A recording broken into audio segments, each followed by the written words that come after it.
বিশ্বের সবচেয়ে থেকে নিকৃষ্টতম দেশ কোনটা? আমি তো জানি আমাদের পাশের ভিখারি দেশটা। আপনার কাছে কি মনে হয় ইসরায়েল? না না, একদমই না। আমাদের পাশের কেমনি ভিখারিদের থেকে পৃথিবীর নিকৃষ্টতম আর দেশ হতেই পারে না। ইসরায়েল তো একদমই না। দেখেন ভাই, হ্যাঁ নরমাল অর্থে কিন্তু এটাই মনে হবে যে বিশ্বের সবচেয়ে থেকে নিকৃষ্টতম দেশ হচ্ছে কি ইসরায়েল। না না ভাই, এ কথা বললে তো চলবে না, আর এ কথা বললে তো আমরাও শুনবো না। কেন? কেননা বিশ্বের সব থেকে নিকৃষ্টতম দেশ তারাই ইসরায়েলকে বলে যারা আজকের দিনে গোটা বিশ্বের সন্ত্রাসীকে তৈরি করে। কথাটা ঠিকই বলেছেন। কেননা ইসরায়েল একমাত্র দেশ যারা গোটা বিশ্বের সন্ত্রাসীদের খুব নির্মূল ভাবে সাফাই করে। বাকি এই মুহূর্তে আমরা তো জানি আমাদের পাশের ভিখারি দেশটা। কিন্তু আমার কাছে যেটা মনে হয় বিশ্বের সবচেয়ে থেকে নিকৃষ্টতম দেশ হচ্ছে পাকিস্তান। হ্যাঁ, এটা আবার কি শুনলাম? লে হালুয়া সালা পাটি বদল লিয়া। नहीं तू समझा नहीं। এতদিন পর্যন্ত জানতাম আব্বু, এখন আবার পৃথিবীর নিকৃষ্টতম দেশ হলো। বলছি বাকি বেঙ্গুরা জানে তো, না হলে আবার তোমার পিছনে আক্কাওয়ালা বাস ঢুকাই দেবে। এখন এই কথাগুলো আপনার কাছে খারাপ লাগতে পারে। না ভাইয়া, এতে আমাদের খারাপ লাগার কিছু নাই, কারণ আমরা পাকিস্তানকে আব্বু ডাকি না। এই মুহূর্তে পাকিস্তানের অবৈধ পুত্ররা যারা এই মুহূর্তে পাকিস্তানকে আব্বু ডাকে, খারাপ তো তাদেরই লাগবে। তাও সত্য। আমার কথা বুঝলে বুঝপাতা, না বুঝলে তেজপাতা। আপনি বলতে পারেন যে ভাই পাকিস্তান মুসলিম কান্ট্রি। কিছুদিন আগে ওই যে ইন্টারভিউতে একটা ছেলে যেটা বললো যে পাকিস্তান তো মুসলিম কান্ট্রি, দ্যাটস ওয়াই আমি হচ্ছে গিয়ে পাকিস্তান সাপোর্ট করি। সাথে আমার বাল ছেঁড়া গেল। ভারতকে বাপ ডাকা বন্ধ করুন। এ শান্তির ছেলে কয় কি যে ভারতের বাপ ডাকা বন্ধ করো? তো কি আপনার আব্বু পাকিস্তানের লগে ডাকবে? পাকিস্তানকে কইবে আব্বু? শান্তির ছেলে মনে হয় সব জানতা গামছাওয়ালা, এখনো পর্যন্ত নিজের আব্বুর ঠিকানা জানে না। আবার এরা কয় কিনা যে ভারতকে বাপ ডাকা বন্ধ করো। কেন ভাই? ভারতকে বাপ ডাকা বন্ধ করুন। শোনরে সুধীর ভাই, ভারত তোদের বাপ ছিল, আছে আর থাকবে। তোরাও ভারতকে বাপ ডাকবি, ইভেন তোদের যে সমস্ত ছেলেপুলে হবে তারাও ভারতকে বাপ ডাকবে, কারণ তোরা বাপ ডাকতে বাধ্য। একটু খুলে বলুন। কারণ ভারত তোদের জন্মদাতা। বুঝলে বুঝপাতা, না বুঝলে তেজপাতা। পাকিস্তানে নিম্ন মধ্যবিত্ত মানুষের অন্যতম গুরুত্বপূর্ণ আফা, ও আফা, একটু ভুল কইছেন। শুধু বাপরে কইলে হবে? তার সাথে যে বেটা যুক্ত আছে সেটা কে কইবে? বলেন বাপ বেটার একমাত্র সম্বল এটা হচ্ছে ভিক্ষাবৃত্তি। সেটা দেশে হোক দেশের বাইরে হোক, এটাও কইেন যে এর সাথে বেটাও যুক্ত আছে। 14 কোটি মানুষের ভিক্ষা করে, 23 কোটি মানুষের মধ্যে প্রতি বছরে 42 বিলিয়ন টাকা তারা ভিক্ষা আবৃত্তি করে কামাই করে। তাড়াতাড়ি শেয়ার করেন, আপনার কোনো বন্ধু বান্ধব বাংলাদেশে অনেক পাকিস্তানি আছে না? আমি জানি আপনার এই নিউজ আর আমার এই ভিডিও দেখা পাকিস্তানের বীজে জন্ম নেওয়া অবৈধ মালগুলা পিছনে জয়লা রাইগা আগুন হয়ে যাবে। হয়তো আমার গালাগালি করতে পারে কমেন্ট সেকশনে যে শালা ভিখারি, ভিখারিরা ভিখারি বলে। ভাই আপাতত কইছে যে আব্বু ভিক্ষা করে, তোরা আব্বুর সাথে লাইনে লাগাইছিস সেটা আমরা জানি। শুধু সময়ের অপেক্ষা, তোদের দেশের ভিতরে হাতিয়ারি কেন আল্লাহকে নাম পার কুছ দেবে বলে করাটা বাকি আছে, শুধু সময়ের অপেক্ষা। আল্লাহর রাস্তায় কিছু ভিক্ষা দেয়। পাকিস্তানি জাত আছে না, জামাত শিবির, এগো শেয়ার করেন ভিডিওটা সম্পূর্ণ দেখতে থাকুন। নিম্ন মধ্যবিত্ত মানুষের অন্যতম গুরুত্বপূর্ণ পেশা হয়ে উঠেছে ভিক্ষাবৃত্তি।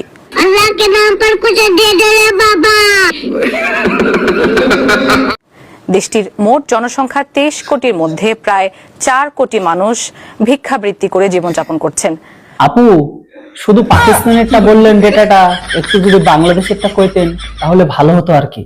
পাকিস্তানিরা কেবল তাদের দেশেই ভিক্ষা করছে না, বিশ্বের বিভিন্ন দেশেও তারা এই পেশা অবলম্বন করছে। বাংলাদেশিদের সব থেকে বড় সমস্যাটা কি জানেন? এদের বড় সমস্যাটা এটাই যে এরা পদ মারতে দেবে, কখনো এরা মুখ মারতে দেবে না। এরা কখনো মানতেই চায় না যে এরা এদের আব্বুর মতনই জনম দুঃখিনী কাঙাল ভিখারি, ভিক্ষা করে এদের সংসার চলে। নিঃসন্দেহে তুই ঠিক কথা বলেছিস। কথাটা বিশ্বাস না হলে একবার ওদের বলে দেখুন যে কিরে ভিখারি কেমন আছিস, ওরা বলবে শালা তুই ভিখারি। হ্যাঁ, ওই জন্য বললাম, আবারও বলছি যে এই শালারা পদ মারতে দেবে তো কখনো মুখ মারতে দেবে না।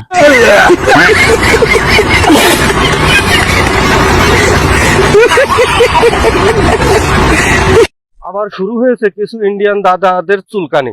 কেন রে শান্তির ছেলে সুধীর ভাই? আমাদের চুলকানি হলে সেই চুলকানি ভালো করার জন্য মলম আছে।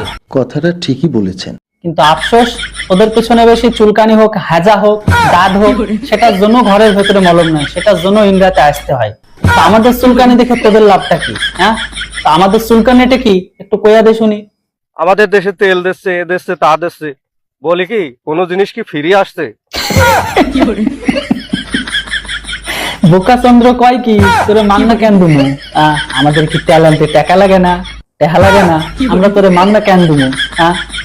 আমার মনে হয় অনেক কারণ আছে।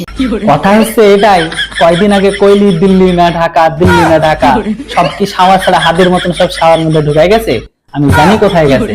কেন তোদের লগে আব্বু আছে, পাকিস্তান রেগে জিগা, ওদেরকে মান্না কেন দুমু? টাকা লোয়াই তো দুমু, তাও তো তোরা ধারে লইছিস, এখনো টাকা দিস না। সত্যি 100% সত্যি। আগে টাকা দে, তারপরে কথা বলিস। তার থেকে বড় কথা, তোদের আব্বুর লগে আনবি, তোদের যে 57টা ইসলামিক ব্রাদারহুড কান্ট্রি আছে তাদের থেকে লইবি। এই কাফেরদের জিনিস কেন লাগে, কাফেরদের থেকে কেন নিতে লাগে? একদম বাম্পার মারছেন এবার। টাকা দেওয়ার পরেই তো মাল আসছে, তাহলে তোমাদের এত চুলকানি কেন? দুইটা দেশের সম্পর্ক ভালো থাক, এটা তোমরা চাও না? সোদনে যখন পড়ো তখন দাদা বাবুদের কথা মনে পড়ে, বিপদ থেকে পারালে কাফের, তারপরে আরো কত কিছু বলে গালাগালি করা হয়। কেন ভাই, তোদেরকে আমরা কেন দেবো? তোদের জন্য তো তোদের 57টা ইসলামিক ব্রাদারহুড কান্ট্রি আছে, তোদের আব্বু আছে, টাকা আমাদেরকেও দিবি, টাকা তাদেরকেও দিবি, তো তাদের কাছ থেকে নে, আমাদের জিনিস কেন লাগবে? তোদের কপাল ভালো যে ভারত তোদের বিপদে গিয়ে পাশে দাঁড়ায়, নইলে আজ তোদের অবস্থা ওই জনম দক্ষিণী ভিখারি পাকিস্তানের থেকে খারাপ হতো। ভাগ্যিস ভালো ভারতটা ছিল, তাই তোরা সব জায়গায় ভালোভাবে বেঁচে যাস। আমারে মাফ করে দেন হুজুর, আমার ভুল হয়ে গেছে। ইরানের দীর্ঘমেয়াদী যুদ্ধ চালিয়ে যাওয়ার জন্য এবার বাংলাদেশের কাছে সাহায্য চাইলেন ইরানের রাষ্ট্রদূত। শান্তির ছেলেরা কয় কি? শান্তির ছেলেরা বলে কিনা ইরান নাকি কাঙ্গুদের কাছে চেয়েছে সাহায্য। ভাই তোরা সাহায্যটা করবি কি? কি দিয়ে সাহায্য করবি? বড় বড় ফেসবুকের বাতালা বালির মতন বাতালা, না ওই নিজেদের লুঙ্গি? আর লুঙ্গিটা দিয়ে দিলে পেছন তো আংলা হয়ে যাবে, পেছন আংলা গিয়া ওই নিজের যে দুটা মিসাইল আর কামানের বুস্টার আছে সেগুলো তো সব বাড়ে যাবে, না ওই তোদের বম্বু দিয়ে তৈরি মিসাইল ফাইটার জেট ওগুলো দিবি। ব্রেকিং নিউজ, পেন্টাগন চিন্তিত মগরার আছলা বাস টেকনোলজির কাছে মার খাচ্ছে আধুনিক বিজ্ঞান। কোনটা ভাই? চন্দ্র এখনো পর্যন্ত নিজেদের সামান্য অন্য দেশে থেকে ভিক্ষা নিয়ে চলতে হয়, পার্শ্ববর্তী দাদারা না দিলে যারা একবেলা খেতে পায় না, যাদের সকাল থেকে সন্ধ্যা পর্যন্ত সবকিছুতে ভারতীয় পণ্য লাগে, এরা আবার বলে কিনা ইরানকে দিয়ে সাহায্য করব। ভাই ইরানে যা আছে তোদের থেকে যথেষ্ট আছে, ইরানের তোদের মতন লোকেদের সাহায্য লাগবে না। তোরা বলেছিস এই অনেক, হালকা করে মুতে শুয়ে পড়। লুঙ্গি দেওয়ার কথা একদমই ভাবিস না, লুঙ্গি দিলে নিচের লুঙ্গি কিন্তু খোলা গেলে ওই কামান আর মিসাইল সব বাড়াই যাবে, তখন আর কিন্তু না নিয়ে যেতে পারবি আর না দেখানোর মতো পরিস্থিতি থাকবে। হালকা করে মুখ মুতে শুয়ে পড়, ইরানকে সাহায্য তোদের লাগবে না। ভারত বয়কটের ডাক দিল মুসলিম বিশ্ব। এই শালা কাঙ্গুলি কয় কি? বলে কি ভারত বয়কটের ডাক দিল গোটা মুসলিম বিশ্ব। ভাই তুই গোটা মুসলিম বিশ্বের কথা ছাইড়া দে, দুদিন পরে তোদের ঘরের ভেতরে ঈদ না, সেই ঈদে গরুর গোস্ত আর যে ভাতটা খাবি চাউলটা, সেটাও যাচ্ছে ভারত থেকে। ভারতের চাল না হলে তোদের নাকি ঈদ সম্পূর্ণ হচ্ছে না।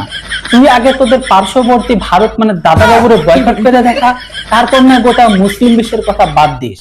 আমি মুসলিম বিশ্বের কয়েকটি দেশের যদি কথা কই, মানে তোদের মুসলিম বিশ্বের পাওয়ার সৌদি আরব, ইউএই, কাতার, ইভেন আজকের দিনে যুদ্ধে ব্যস্ত থাকা ইরান, এদের ঘরের ভেতরে ভারত যদি চাওয়াল না পাঠায় তাহলে তাদের ঘরের আর হাড়িতে আর ভাত জুটবে না।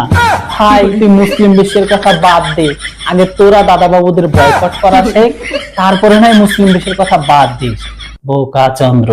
খবরটা যদি সত্যি হয় আলহামদুলিল্লাহ। ছোটবেলায় পড়েছিলাম বা শুনেছিলাম শস্যের মধ্যে নাকি ভূত থাকে, তো যাই হোক শস্যের মধ্যে ভূত তো দেখিনি, কিন্তু ভারতেরই খেয়ে ভারতেরই নেমুখ হারাম করতে আমরা অবশ্যই দেখেছি। সেটা আমাদের ঘরের ভেতরে হোক বা ঘরের বাইরে হোক, সেটা এক শ্রেণীরই আছে। যাই হোক সেই শ্রেণীকে আমি ডেডিকেটেড করতে চাই না, কিন্তু এটা অবশ্যই বলতে চাই, আমার মনে হয় না ভাই তুই নিজে ইনকাম করে খাস। আমার মনে হয় তোর বাপ ইনকাম করে, সেই ইনকাম করা রিক্সা দিয়ে চালিয়ে যে টাকা পায়, সেই টাকা দিয়ে ভারতের চাল কিনে সেই চাল তোর বাড়িতে হয়, সেটা খাস। সকাল থেকে সন্ধ্যা পর্যন্ত সেই ভারতের চাল খেয়া তুই ভারত বিরোধিতা করিস, আর এই ভারত বিরোধিতা করতে করতে তোর মাথার তার মানে শর্ট সার্কিট হয়ে গেছে। ভাই তুই গোটা মুসলিম বিশ্বকে ছাইড়া দে, আলহামদুলিল্লাহ আলহামদুলিল্লাহ বাদ দে, কারণ এটা আমিও জানি, এটা তুইও জানিস, ভারত ছাড়া তোরাও চলতে পারবি না। গোটা মুসলিম বিশ্বের কথা বাদ দিলাম, কেননা ভারতে চাল না গেলে যাদের ঈদ সম্পূর্ণ হয় না, তারা আবার বলে কিনা ভারতীয়দের দাদা বাবুদের বয়কট।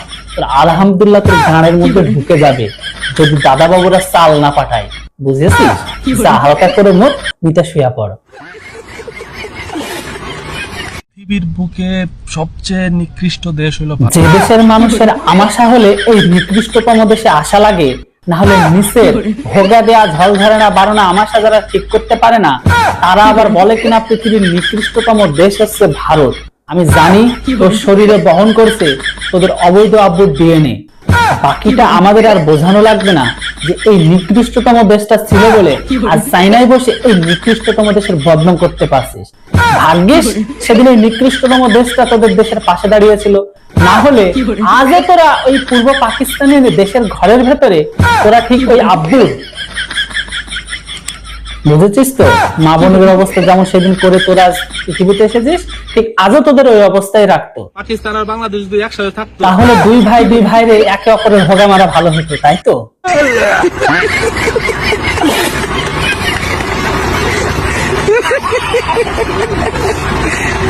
ইন্ডিয়ার সাথে যদি কলা গাছও দাঁড়ায়, আমরা কলা গাছের পক্ষই নিব।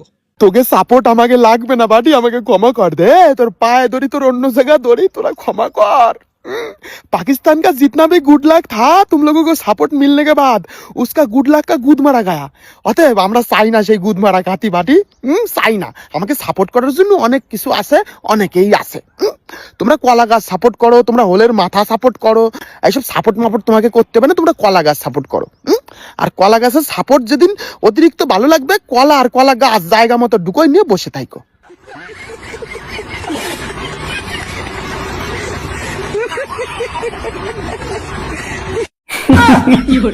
তো যাই হোক বন্ধুরা, আজকের ভিডিওটা কেমন লাগলো অবশ্যই কমেন্ট বক্সে কমেন্ট করে জানান। আবারও বলে দিই, ভিডিও দেখে রেগে যাবেন তো হেরে যাবেন, আর যদি হাসেন তো আপনার মন মস্তিষ্ক সবকিছু ভালো থাকবে। কেননা আবারও বলে দিতে চাই, আজকের ভিডিওটি বানানো হয়েছে অনলি ফর এন্টারটেইনমেন্ট পারপাসের জন্য, তাই ভিডিওটিকে কেউ কখনো সিরিয়াস মাইন্ডে নেবেন না। যাই হোক, আবারও দেখা হচ্ছে, কথা হচ্ছে খুব তাড়াতাড়ি বাংলাদেশিদের নতুন একটা রোস্ট ভিডিওতে। ততক্ষণ আপনারা সবাই ভালো থাকুন, সুস্থ থাকুন। Thanks for watching. Jai Hind, Vande Mataram.